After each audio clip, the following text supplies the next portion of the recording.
Hello everyone, welcome to my channel. তো আজকে তোমাদের জন্য নিয়ে এসেছি স্ট্যাটিক জিকে। তা যেটা আগের দিন পড়িয়েছিলাম সেটা হচ্ছে যেটা আমার ফার্স্ট ভিডিও ছিল সেটাতে আমি পড়িয়েছিলাম যে প্রত্যেকটা স্টেটের মধ্যে কী কী নিউক্লিয়ার পাওয়ার পয়েন্টগুলো আছে সেটা আমরা পড়িয়েছিলাম আগের দিন, যে কোন কোন স্টেটে কী কী আছে সেগুলো আগের দিন পড়িয়েছিলাম। কিন্তু আজকে যেটা পড়াবো সেটা হচ্ছে শুধুমাত্র যে নিউক্লিয়ার এনার্জি অর্গানাইজেশন। ঠিক আছে, প্রত্যেকটা স্টেটে তো নিউক্লিয়ার পাওয়ার পয়েন্ট আছেই। এবার আমাদের দেশে কোথায় কোথায় এই সমস্ত নিউক্লিয়ার এনার্জির জন্য বিভিন্ন অর্গানাইজেশন আছে সেটাই আজকে দেখবো। তাই টপিকটা খুবই ইম্পর্টেন্ট পরীক্ষার জন্য। শুধু ডাব্লিউবিসিএস কথা না, এখানে রেলওয়ে এক্সামও আছে, এনটিপিসি আছে, আরআরবি গ্রুপ ডি আছে, পিএসসি যত রকম এক্সাম সব রকমই আছে, ক্লার্কশিপ বলো, তারপরে কোনো ফুড সাপ্লাই, এসআই, যে কোনো পরীক্ষাতেই এটা খুবই গুরুত্বপূর্ণ। আর প্রত্যেকটা পরীক্ষার জন্য স্ট্যাটিক জিকে কোশ্চেনটা একটা খুবই ইম্পর্টেন্ট। প্রত্যেকটা পরীক্ষার জন্য এই যে স্ট্যাটিক জিকে, এই পার্টটা না খুবই ভাইটাল, খুবই, এই পার্টটা খুবই ভাইটাল। তা সেটাই আজকে নিয়ে এসেছি, তোমরা দেখো। এবং আশা করছি প্রথমবারে মুখস্থ হয়ে যার তো কথা, আশা করি প্রথমবারে মুখস্থ হয়ে যাবে। তা তোমরা দেখো, চলো শুরু করা যাক আজকের পড়া। তার মধ্যে প্রথমে কি আছে, যে নিউক্লিয়ার এনার্জি অর্গানাইজেশন। এবার প্রথমে বলে রাখতে হবে যে আমাদের দেশে যে সমস্ত অর্গানাইজেশন আছে সেগুলো কিন্তু প্রত্যেকটা বিভাজন আছে, মানে প্রত্যেকটা একই ধরনের না, পার্ট পার্ট করা আছে। প্রত্যেকটা অর্গানাইজেশন কিছু না কিছু বেসে, মানে কিছু না কিছু ভিত্তিতে তৈরি হয়েছে। যেমন বেসিক্যালি তিন ভাগে ভাগ করা যায়। তা প্রথম ভাগ যেটা আছে সেটা হচ্ছে R&D অর্গানাইজেশন, মানে এই সেক্টরের আন্ডারে অনেকগুলো আছে তোমার নিউক্লিয়ার এনার্জি অর্গানাইজেশন। তা R&D অর্গানাইজেশনের আন্ডারে প্রথমে কি পড়ছে, তা প্রথমে পড়ছে হচ্ছে ভাবা অ্যাটমিক রিসার্চ সেন্টার। তোমরা অনেকবার কোশ্চেনও পেয়েছো, প্রিভিয়াসের পেপারেও আছে যে ভাবা অ্যাটমিক রিসার্চ সেন্টারের হেডকোয়ার্টার কোথায় বা এটা কত সালে স্থাপিত হয়েছিল, এই সমস্ত কোশ্চেন এর আগে প্রচুরবার পেয়েছো। তা এই ভিডিওতে আমি ওটা পুরো আরেকবার ঝালিয়ে দেবো, আরেকবার মনে করিয়ে দেবো, আরেকবার রিক্যাপ করিয়ে দেবো তোমাদের। দেখো, যে ভাবা অ্যাটমিক রিসার্চ সেন্টার, এটার হেডকোয়ার্টার কোথায়, তা এটার হেডকোয়ার্টার হচ্ছে মুম্বাইতে। এবার এই যে ভাবা অ্যাটমিক রিসার্চ সেন্টার, এটা কিন্তু প্রথমবারেই ভাবা অ্যাটমিক রিসার্চ সেন্টার নাম ছিল না। তাই এটার নাম কি ছিল, এটার নাম ছিল হচ্ছে অ্যাটমিক এনার্জি। তা কী নাম ছিল, এটার নাম ছিল অ্যাটমিক এনার্জি। এবার তাহলে এটা কত সালে এস্টাবলিশড হয়েছিল, তাহলে আমাদের এই অ্যাটমিক এনার্জি এটাই বা কত সালে এস্টাবলিশড হয়েছিল। এটা হয়েছিল 1954। এটা কোশ্চেন দিতেই পারে যে অ্যাটমিক এনার্জি কত সালে প্রতিষ্ঠিত হয়েছিল, সেটা হচ্ছে 1954। এবং এর হেডকোয়ার্টার কোথায় ছিল, নিশ্চয়ই একটা জিনিস স্থাপিত হচ্ছে তার তো একটা হেডকোয়ার্টার থাকবেই, তার হেডকোয়ার্টার হচ্ছে ট্রম্বেতে। এইবার পরবর্তীতে পরবর্তীতে ওইটারই, মানে এই যে অ্যাটমিক এনার্জি, এটারই রিনেম করা হয় যে ভাবা অ্যাটমিক রিসার্চ সেন্টার, যাকে শর্ট ফর্মে বলে BARC। কত খ্রিস্টাব্দে, 1966। তাহলে খুব ভালো করে মনে রেখো যে ভাবা অ্যাটমিক রিসার্চ সেন্টার যেটা আছে তার আগের নাম ছিল হচ্ছে অ্যাটমিক এনার্জি, যেটা প্রতিষ্ঠিত করা হয়েছিল 1954-এ, আর যার হেডকোয়ার্টার ছিল হচ্ছে ট্রম্বেতে। এবার নেক্সট ওটাকে রিনেম করা হয়েছে ভাবা অ্যাটমিক রিসার্চ সেন্টারে, যার এস্টাবলিশড ইয়ার হচ্ছে 1966। প্রথম পার্ট গেল। এইবার এই যে BARC মানে ভাবা অ্যাটমিক রিসার্চ সেন্টার, এইটার তো ওকে শুধু প্রতিষ্ঠিত করে দিলে তো হবে না, ও তো কিছু না কিছু তো আবিষ্কার করবে। তা কিছু রিয়াক্টর ওরা আবিষ্কার করেছিল, অবশ্যই নিউক্লিয়ার রিয়াক্টরই ওরা আবিষ্কার করেছিল, যেটা কোশ্চেন তোমরা নাম দেখে বুঝতে পেরেছো কতটা ইম্পর্টেন্ট, অপসারা। তা ভাবা অ্যাটমিক রিসার্চ সেন্টার, এটার প্রথম যে নিউক্লিয়ার রিয়াক্টর আবিষ্কার করেছিল সেটার নাম হচ্ছে অপসারা। এই অপসারাকে কি বলা হয়, এটা হচ্ছে first nuclear reactor in Asia. এটা যেমন first nuclear reactor in India, তেমনি এটা first nuclear reactor in Asia, মানে চায়নারও আগে করেছে ভারতবর্ষ। কিন্তু এটা পার্মানেন্টলি, পুরোপুরিভাবে বন্ধ হয়ে যায় কবে, ইন 2010। কিন্তু 2010 সালে ওটা পুরোপুরিভাবে বন্ধ হয়ে যায়, কারণ যখন অপসারা তৈরি হয়েছিল, অপসারা তৈরি হয়েছিল 1956-এ। তোমরা দেখতে পাবো নিচে দিয়েছে ছবি, আমি একটা, এই যে Asia's first nuclear reactor Apsara, যেটা তৈরি করার সিদ্ধান্ত নিয়েছিল 1955-এ। তোমরা দেখতে পাবে, এখানে দেখাচ্ছি আমি। তা এই যে 1955, এখানে কিন্তু প্রথমে মানে তৈরি করার সিদ্ধান্ত নিয়েছিল, কিন্তু ওটা ওই কাজটা ইমপ্লিমেন্ট হয়েছিল 1956 খ্রিস্টাব্দে। মানে 1955 সালের মধ্যে তৈরি হয়ে গিয়েছিল, আর ওটা ওপেন হয়েছিল 1956 খ্রিস্টাব্দে। এবার এর একটা প্রত্যেকটা মানে নিউক্লিয়ার রিয়েক্টরের একটা শক্তি আছে, সেটা এইটার ক্ষেত্রে হচ্ছে 1 মেগাওয়াট। ঠিক আছে। আর এইটা পুরোপুরি ছিল হচ্ছে ইউরেনিয়াম বেসড। এই যে এশিয়ার ফার্স্ট নিউক্লিয়ার রিয়াক্টর আপসারা, এটা ছিল পুরোপুরি হচ্ছে আমাদের ইউরেনিয়াম বেসড। এটা এখান থেকে মূল জানা। আর এখানকার যদি বলে এর মানে হর্তাকর্তা কে ছিল, তা ছিল হচ্ছে ডক্টর হোমি ভাবা। এই নামটা মনে রাখবে, ডক্টর হোমি ভাবা। ব্যাস, এদিকে কিছু নেই আর।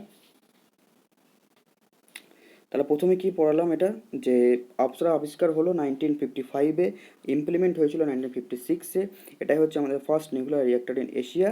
তাহলে first nuclear reactor in Asia মানে permanently shutdown in the year of 2010। ব্যাস, একটা এত সুন্দর একটা নিউক্লিয়ার রিয়াক্টর যেটা 2010 সালে বন্ধ হয়ে গেল, নিশ্চয়ই কোনো কারণ আছে। কি কারণ? সেটাকে আপগ্রেড করা হয়েছিল। তা আপগ্রেড ভার্সনটার নাম কি? অপ্সরা ইউ। তোমার দিতেই পারে যে upgrade version of Apsara is called Apsara U. যেটা অপ্সরা ইউ সেটা এখন ওই মুম্বাইতে আছে। এটা গেল। এ দেখতে পাবে যে ইন্ডিয়াস ফার্স্ট নিউক্লিয়ার রিয়েক্টর 1956-এ কিন্তু বিজ্ঞান করা হয়েছিল। প্রথমেই বলে দিয়েছি, কিন্তু এটা প্রথমে 1955-এ এটা ইমপ্লিমেন্ট করা হয়েছিল। সরি, 1955-এ এটা তৈরি করা হয়েছিল, কিন্তু ফার্স্ট মানে কেম টু ফোর্স কবে হয়েছিল? 1956-এ। নেক্সট, তাহলে কার কার চলছে এটা? BARC মানে ভাবা অ্যাটমিক রিসার্চ সেন্টার চলছে। তাহলে সেকেন্ড কি হচ্ছে? CIRUC। এটা মনে রাখবে। এটা তাহলে কি হলো? এটা হচ্ছে second nuclear reactor built in India by Canada. এটা কানাডার হেল্প নিয়ে তৈরি হয়েছিল। CIRUC, এই যে এই নিউক্লিয়ার রিয়াক্টরটা, এটা তৈরি হয়েছিল কানাডার হেল্প নিয়ে। কত সালে? ইন 1954। সেকেন্ড, তাহলে সেকেন্ড হচ্ছে জার্লিনা। এটা হচ্ছে third research reactor in India made by USA in 1983। একটা কথা, আমরা কিন্তু এদিকে যখন পড়লাম এই অপ্সরা, এখানে কিন্তু কোনো বাহ্যিক কোনো কান্ট্রির হেল্প দেখতে পেলাম না। তাহলে এটা তাহলে ইন্ডিয়ার নিজে থেকেই তৈরি করেছিল, কোনো কান্ট্রির হেল্প লাগেনি। কিন্তু বাকিগুলো তৈরি করতে গিয়ে CIRUS, এটা যেমন second nuclear reactor in India, এটা তৈরি করলো কানাডা 1954-এ। তেমনই আবার আরেকটা দেখলাম যে জার্লিনা, যেটা হচ্ছে third research reactor in India made by USA in 1983। এর ডেটগুলো খুবই ইম্পর্টেন্ট, খুবই। তো দিয়ে দেবে যে জার্লিনা ইন্ডিয়াতে তৈরি হয়েছিল কার হেল্পে? USA 1983। নেক্সট, ধ্রুব। এটাও কিন্তু ইন্ডিয়ায় তৈরি করেছিল, কোনো কান্ট্রির হেল্প লাগেনি। ইয়ারটা 1970। ঠিক আছে। এইবার এটা গেল। এরপরের পয়েন্ট হচ্ছে ফর এক্সপেরিমেন্টাল পারপাস, মানে BARCর মধ্যেই, মানে ভাবা অ্যাটমিক রিসার্চ সেন্টারের মধ্যেই এই পয়েন্টটা আসছে যে কিছু এক্সপেরিমেন্ট করার জন্য আরও কতগুলো ওরা নিউক্লিয়ার রিয়াক্টর তৈরি করেছিল। তা সেটা কি হচ্ছে? প্রথমটার নাম কি? তা প্রথমটার নাম হচ্ছে পূর্ণিমা 1। খুব ভালো, ইম্পর্টেন্ট। এবং এতে এই যে নিউক্লিয়ার রিয়াক্টর, এতে ফিউল হিসেবে কি ব্যবহার করা হয়? প্লাটিনাম অক্সাইড, যেটা খুবই ইম্পর্টেন্ট। ইয়ারটা কত? 1972। ইয়ার হচ্ছে 1972। তাহলে কি দেখবে তোমরা? তোমরা দেখবে যে ফর এক্সপেরিমেন্টাল পারপাস ফার্স্ট, তাহলে কী হলো? ফার্স্ট হচ্ছে পূর্ণিমা 1। তাই এখানে ফিউলটা কি ব্যবহার করা হয়? Platinum oxide. ইয়ারটা হচ্ছে 1972। এবার নেক্সট চলে আসো পূর্ণিমা 2-তে। এটাও পূর্ণিমা 2। এর এইটা কিন্তু খুব ভালো করে মনে রাখবে, এটা থার্মাল রিয়াক্টার। এর আগে কিন্তু একটাও থার্মাল রিয়াক্টার পাওনি, এটা খুবই ভালো করে মনে রাখবে, এটা হচ্ছে থার্মাল রিয়াক্টার। এটা তৈরি হয়েছিল 1984-এ। গেল। সেকেন্ড আসি এবার। সেকেন্ড হচ্ছে পূর্ণিমা 3। এটাও কিন্তু থার্মাল রিয়াক্টার, কিন্তু এর আর একটা পয়েন্ট খুব ইম্পর্টেন্ট, এটা কার ওপর বেস্ট করে আছে? ইউ-233 ইউরেনিয়াম 233, যেটা হচ্ছে ইউরেনিয়ামের একটা আইসোটোপ। ইউরেনিয়ামের সব থেকে অ্যাক্টিভ আইসোটোপ হচ্ছে 235, তার থেকেও 2 পারমাণবিক সংখ্যা কম 233, সেটা হচ্ছে ইউরেনিয়ামের আইসোটোপ, যেটা পূর্ণিমা 3-তে ব্যবহৃত হয়। আর এটা হচ্ছে থার্মাল রিঅ্যাক্টর। তাহলে আমরা এখানে কি দেখলাম? আমরা এখানে দেখলাম যে ফার্স্ট পূর্ণিমা 1, যার ফিউল হিসেবে ব্যবহার করা হয় প্লাটিনাম অক্সাইড, ইয়ার হচ্ছে 1972। নেক্সট হচ্ছে পূর্ণিমা 2, যেটা হচ্ছে পুরোপুরি থার্মাল রিঅ্যাক্টর, এর ইয়ারটা 1984। নেক্সট হচ্ছে পূর্ণিমা 3, যেটাও হচ্ছে থার্মাল রিঅ্যাক্টর, আর ইট ইজ দ্য ইউ-233 মানে ইউরেনিয়াম আইসোটোপ বেসড। ব্যাস, এই কটা পয়েন্ট মনে রাখবে, তাহলেই হলো। এইবার এবার ওর আন্ডারে মানে VARC, আবার বলছি, ভাবা অ্যাটমিক রিসার্চ সেন্টার, এর আন্ডারে কতগুলি ভেরিয়াস রিসার্চ সেন্টার আছে, সেইগুলোকে এবার দেখো কী কী ভেরিয়াস রিসার্চ সেন্টার আছে। তা প্রথমেই আসছে Indira Gandhi centre for atomic research. তাহলে Indira Gandhi centre for atomic research question দিয়ে দেবে যে Indira Gandhi centre for atomic research এটার হেডকোয়ার্টার কোথায় আছে, কোন স্টেটে আছে? স্টেট হচ্ছে তামিলনাড়ু। আর কোন জায়গায়? কালাপাক্কাম।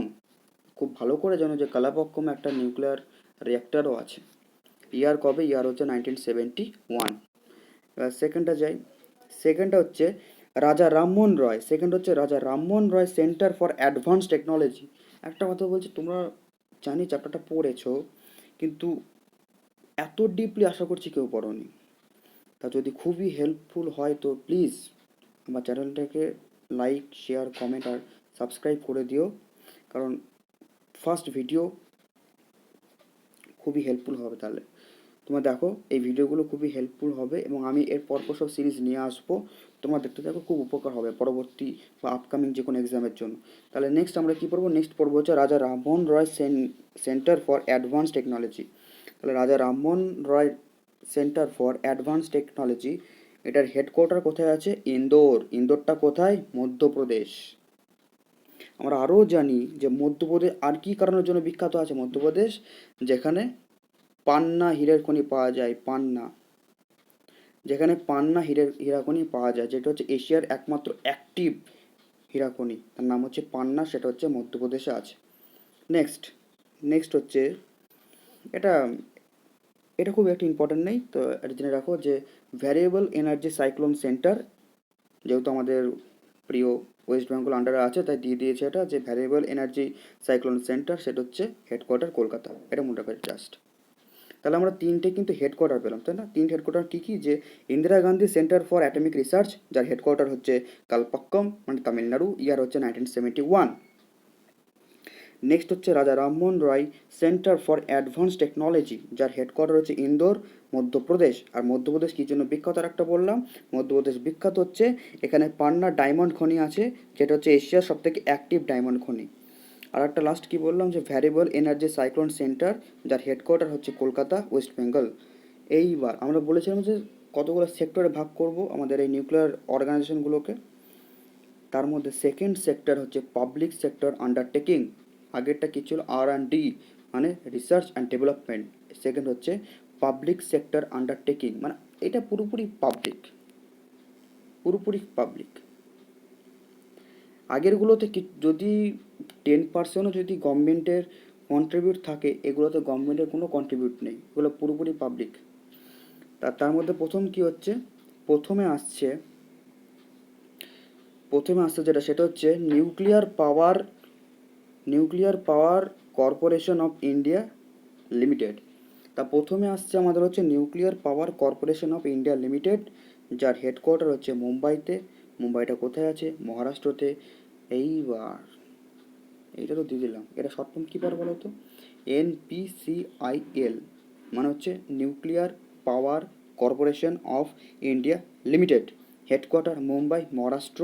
এস্টাবলিশড কবে হয়েছিল? 1987। এই ডেটটা খুব ইম্পর্টেন্ট, 1987। এবং এটা কার সাহায্যে গড়ে উঠেছিল? সেটা হচ্ছে আন্ডার অ্যাটমিক এনার্জি অ্যাক্ট 1962। 1962 থেকে মনে পড়ে গেল ইন্ডিয়া চায়না ওয়ার, যেটা এখন নিয়ে খুবই ডিসপিউট চলছে ইন্ডিয়া চায়নার মধ্যে। তা ভাবছি নেক্সট ভিডিওতে আমি ইন্ডিয়া চায়নার ডিসপিউট এলাকাকে নিয়ে পুরোপুরিভাবে ডিটেলসে আলোচনা করব, যে আমাদের ইন্ডিয়া চায়নার আসলে ডিসপিউট কোন এলাকাটাকে নিয়ে আছে, আরও কি কি ইন্ডিয়া চায়না রিলেশন আছে, যে বিভিন্ন যে আমাদের ট্রেডের যে রিলেশন, যে ভারত আর চায়না পুরো পুরো পরস্পরের পরিপূরক কান্ট্রি, মানে একটা কান্ট্রি আর একটার উপর নির্ভরশীল। চায়নাতে যে প্রোডাক্ট তৈরি হয় তার 50% ভারতে বিক্রি হয়, ভারতের শেয়ার আছে। তা ভারত যদি এখন পুরোপুরিভাবে বয়কট করে দেয় চীনা বস্ত্র বা চীনা প্রোডাক্ট, তাহলে চীনও অনেক ক্ষেত্রে দুর্বল হয়ে পড়বে, ভারতও অনেক ক্ষেত্রে দুর্বল হয়ে পড়বে। তা সেগুলোকে নিয়েই নেক্সট ভিডিওতে আলোচনা করব, যে আসলে চীন আর ভারতের সঙ্গে কোন কোন জায়গাতে ডিসপিউট আছে, সেই ডিসপিউট এলাকাগুলোকে নিয়ে আলোচনা করব।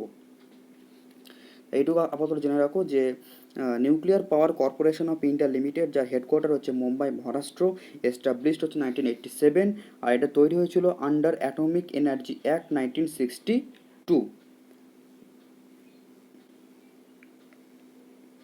নেক্সট আর একটা আছে,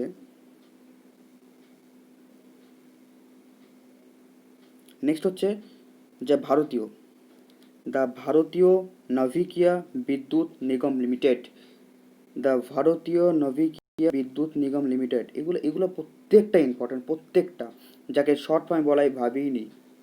অনেকে অনেক সময় পরীক্ষায় দিয়ে দেয় যে what is the headquarter of ভাবিনি, কেউ বুঝতে পারে না ভাবিনিটা আসলে কী জিনিস। ভাবিনিটা হচ্ছে এইটা, যে ভারতীয় নাভিকিয়া বিদ্যুৎ নিগম লিমিটেড, যাকে শর্টকাটে বলা হয় ভাবিনি, যার হেডকোয়ার্টার চেন্নাই, তামিলনাড়ু। এবার কি হচ্ছে, এই যে একটা মারাত্মক পয়েন্ট, যে owned enterprise of government of India. আমি একটা শুরুতে একটা কথা বলেছিলাম যে এখানে কোনো গভর্নমেন্টের কন্ট্রিবিউট নেই, কিন্তু এটা হচ্ছে পুরো এক্সেপশন একদম, এই পার্টটা, যেখানে পুরোপুরি গভর্নমেন্টের নিজের এটা, কিন্তু এটা জেনে রাখো একটু। এটার এস্টাবলিশমেন্ট কবে হয়েছিল? 2003 সালে। এটারও আছে আন্ডার কোম্পানি অ্যাক্ট 1956। আগেরটা কি পড়েছিলাম? Under government act 1956। এটা আন্ডার কোম্পানি অ্যাক্ট 1956, কারণ এটা প্রাইভেট বেস। তাহলে একটা কথা খেয়াল রাখবে, যে দ্য ভারতীয় নাভিকিয়া বিদ্যুৎ নিগম লিমিটেড, এটার যে হেডকোয়ার্টার চেন্নাই, তামিলনাড়ু, মানে তামিলনাড়ু হচ্ছে স্টেট, চেন্নাই জায়গার নাম।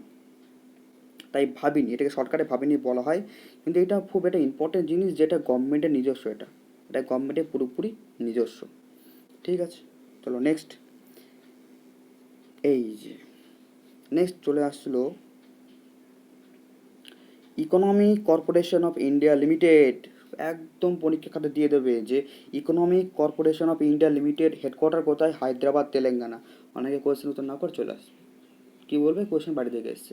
তাহলে economic corporation of India limited headquarter হচ্ছে হায়দ্রাবাদ, তেলেঙ্গানা। নেক্সট নেক্সট হচ্ছে uranium corporation of India, headquarter Singhbhum. খুব ভালো নামটা মনে রাখবে, সিংভূম। একটা কথা আজকে বলছি, তোমরা শুধু কমেন্টে উত্তরটা দিও যে সিংভূমটা কোন স্টেটে আছে। এটা কমেন্ট সেকশনে চাই, যে সিংভূমটা কোন স্টেটে আছে।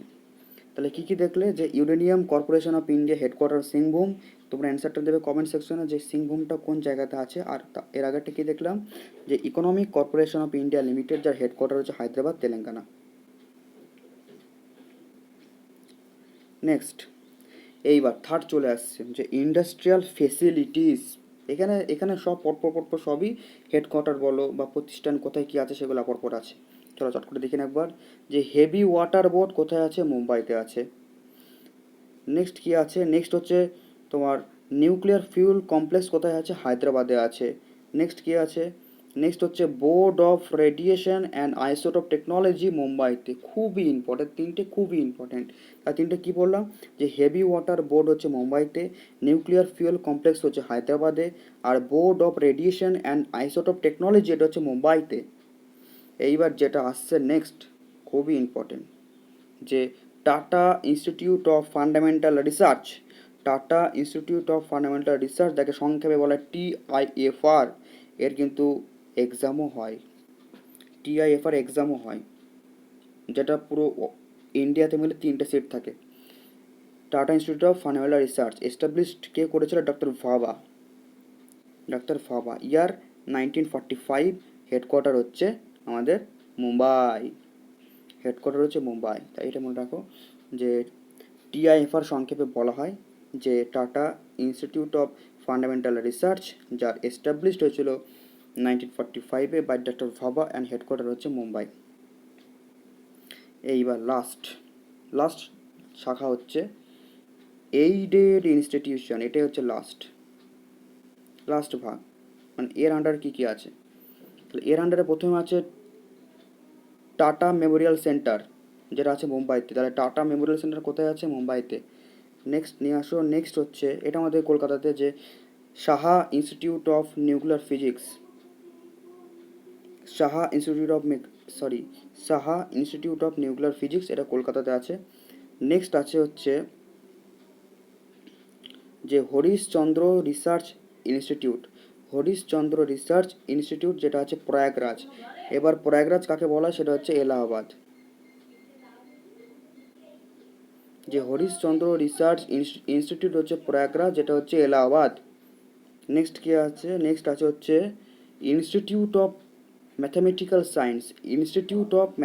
সায়েন্স, যেটা হচ্ছে চেন্নাইতে আছে। খুবই ইম্পর্টেন্ট, পয়েন্টগুলো খুবই ইম্পর্টেন্ট, মাথায় রাখো, প্রত্যেকটা কিন্তু পরীক্ষা আসার মতো। যে ইনস্টিটিউট অফ ম্যাথামেটিক্যাল সায়েন্স হচ্ছে চেন্নাইতে। নেক্সট কি আছে? এইটা আরও ইম্পর্টেন্ট এই পয়েন্টটা, যে ইনস্টিটিউট অফ প্লাজমা রিসার্চ হচ্ছে আহমেদাবাদ, যেটা আহমেদাবাদে আছে। ইনস্টিটিউট অফ ম্যাথামেটিক্যাল সায়েন্স হচ্ছে চেন্নাইতে, আর একটা হচ্ছে ইনস্টিটিউট অফ প্লাজমা হচ্ছে আহমেদাবাদ। এটা দেখে নাও তাহলে একবার। টাটা মেমোরিয়াল সেন্টার, এটা হচ্ছে মুম্বাইতে। Saha institute of nuclear physics, এটা কলকাতাতে। হরিশচন্দ্র রিসার্চ ইনস্টিটিউট, এটা হচ্ছে প্রয়াগরাজ, যা এলাহাবাদও বলা হয়, যেখানে গঙ্গা যমুনা একসাথে মিশেছে, মানে যমুনা এসে গঙ্গার সাথে মিশেছে, এক কথা যাকে বলা হয়। এবং এলাহাবাদের অনেক কটা এর নিকনেমও আছে। নেক্সট হচ্ছে একটা কথা বলবে যে এখানটায় এলাহাবাদের আর কি কি নিকনেম আছে। এখনও এখানে দুটো নিকনেম আছে এটার, দুটো বলবে কমেন্ট সেকশনে। নেক্সট হচ্ছে ম্যাথামেটিক্যাল সায়েন্স ম্যাথামেটিক্যাল সায়েন্স, এটা হচ্ছে চেন্নাইতে আছে। আর নেক্সট আছে হচ্ছে ইনস্টিটিউট অফ প্লাজমা রিসার্চ, যেটা আছে আহমেদাবাদ। তাহলে এটুকু গেল, পুরো বুঝতে পারলে। চলো নেক্সট হচ্ছে অ্যাটমিক এনার্জি এডুকেশন সোসাইটি, যেটা আছে মুম্বাইতে। হোমি ভাবা ন্যাশনাল ইনস্টিটিউট, যেটা আছে মুম্বাইতে। তাহলে কি পড়লাম? দুটো, যে অ্যাটমিক এডুকেশন সোসাইটি, যেটা আছে মুম্বাইতে। নেক্সট হচ্ছে হোমি ভাবা ন্যাশনাল ইনস্টিটিউট, যেটা আছে মুম্বাইতে।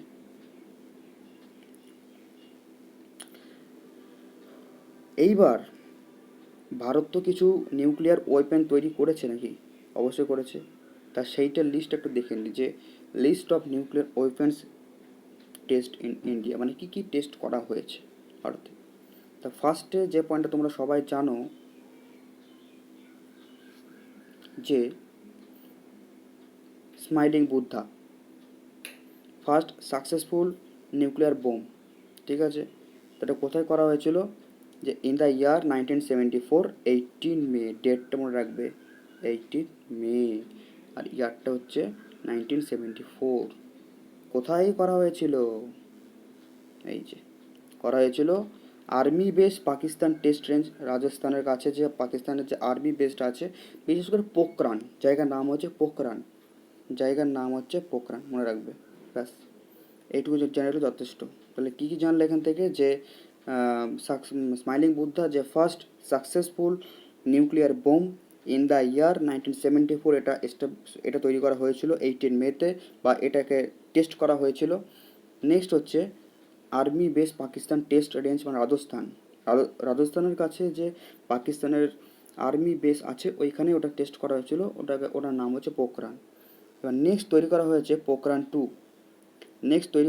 পোখরান টু, এটা হচ্ছে ফার্স্ট ফিউশন বোম। দেখেছো? নোটটা শুধু দেখো একবার, কি কি ডেটা দেওয়া আছে। ফার্স্ট ফিউশন বোম হচ্ছে পোখরান টু। নেক্সট হচ্ছে ইনাগুরেটেড ইন 11 মে 1998, তার 1998 11 মে এটা ইনাগুরেটেড করা হয়েছে। তার নেক্সট কী আছে? নেক্সট হচ্ছে, এটা একটা কোড নেম আছে কিন্তু, এই যে এগুলো তো সব একটা অপারেশন, যে বোম তৈরি করা হলো, ওখানে ফেলা হবে, ওখানে টেস্ট করা হবে। তা এটা একটা কোড নেম আছে, কোড নেমটা হচ্ছে অপারেশন শক্তি। তোমাকে যদি কোশ্চেন দেয় অপারেশন শক্তি কার কোড নেম, এটা হচ্ছে Pokhran two fusion bomb. Next এইটা খুবই ইম্পর্টেন্ট, এইটা কিন্তু খুবই ইম্পর্টেন্ট। এই যে এইটা national technology day, sorry sorry sorry এখানে ভুল হয়ে গেছে, ন্যাশনাল টেকনোলজি, এটা এখানে ভুল হয়ে গেছে, সরি সরি সরি। এই যে ন্যাশনাল টেকনোলজি ডে, এটা হবে 11th মে। কারণ এই তোমরা দেখলে না এখানটা, এই যে ইনাগুরেটেড করা হলো এই যে 11th মে, এইটাকেই এই দিনটাকেই পালন করা হয় ন্যাশনাল টেকনোলজি ডে বলে। 11 মে হবে, এখানে ডেটা কিন্তু না, ঠিক আছে, ডেটা না, মেটা হবে। এবার এত কিছু জানলাম, তাই এটার তো কিছু একটা ইন্টারন্যাশনাল একটা তো থাকবে অর্গানাইজেশন, ওরাই দেখবে এবার যে ইন্টারন্যাশনাল অ্যাটমিক এনার্জি অর্গানাইজেশন, যেটাকে সংক্ষেপে বলা হয় IAEO, এটা কোথায় আছে পড়বে এবার দেখো। ফরমেশন হচ্ছে 29 জুলাই 1957, হেডকোয়ার্টার হচ্ছে ভিয়েনা অস্ট্রিয়া, মেম্বার্স 171। তাহলে ফরমেশন কবে? 29 July 1957, headquarter Vienna Austria, members হচ্ছে 171। এই যে তোমাদের পুরো চ্যাপ্টার কমপ্লিট। তোমরা আস্তে আস্তে এগুলো পড়তে, যখন ভিডিওটা দেখবে পড়তে পড়তে এগুলোকে লিখে নেবে, যে পয়েন্টটা খুব দরকার তোমাদের জন্য খুব ভালো হবে, কারণ প্রত্যেকটা পয়েন্টই খুবই ইম্পর্টেন্ট, সেভাবে আমি এটাকে বানিয়েছি। আশা করি পুরোপুরি কম্প্যাক্ট তথ্য দেওয়া হয়ে গেছে। এবার তোমার বাড়িতে এটাকে ধীরে ধীরে পড়াশোনা করো, এর নোটস লেখো, নোটস লিখে এগুলো মুখস্থ করার চেষ্টা করো, তাহলে হয়ে যাবে, এবং আপকামিং এক্সামের জন্য খুবই ইম্পর্টেন্ট। তো আমার এই ভিডিওটা ভালো লাগলে অবশ্যই লাইক, শেয়ার, কমেন্ট আর সাবস্ক্রাইব করতে ভুলো না। Okay, thank you for watching my channel.